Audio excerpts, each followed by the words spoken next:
Crouse.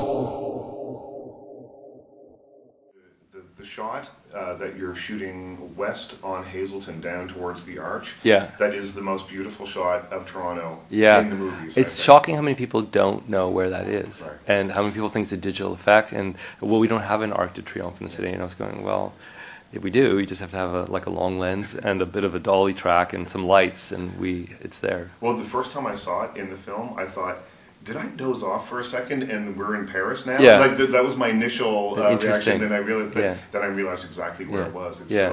it's such a beautiful shot. And I interviewed Amanda yesterday, and we were talking about how Toronto is used as Toronto in this film, and it gave me such the warm and fuzzies to see the Café Diplomatico and places that were used with the names that they actually really have. And I just think it's such an integral part of the story, and it just adds so much to the movie.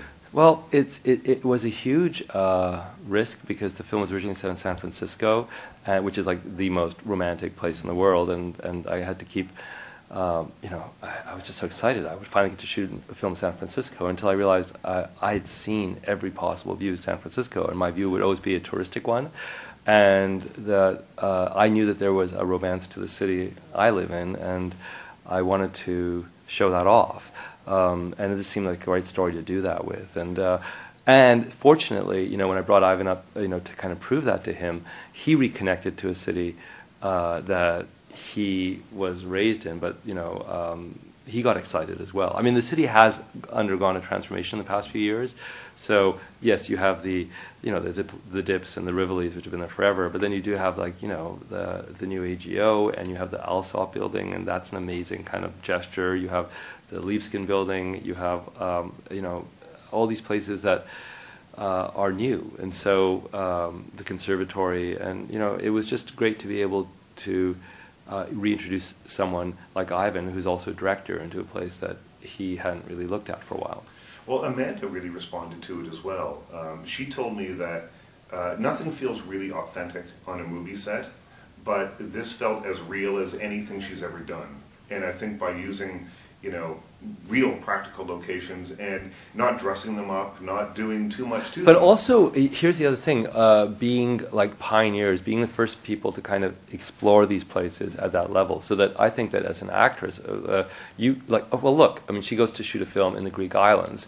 We've all seen the Greek islands. So that even, you're there, and even though you're really there, you're on a backdrop that has been shown before. But I think it must be exciting for someone to be in a place that they know has never really been seen, even if they don't know that specifically. I'm a great believer in the idea that there's some weird alchemical thing that happens when you put a camera into a place where it's showing something for the first time. Everyone understands that there's something really exciting and quite weirdly transgressive about that. That can not only be a location, but it could also be a certain type of emotion or psychology you're exploring. Crouse.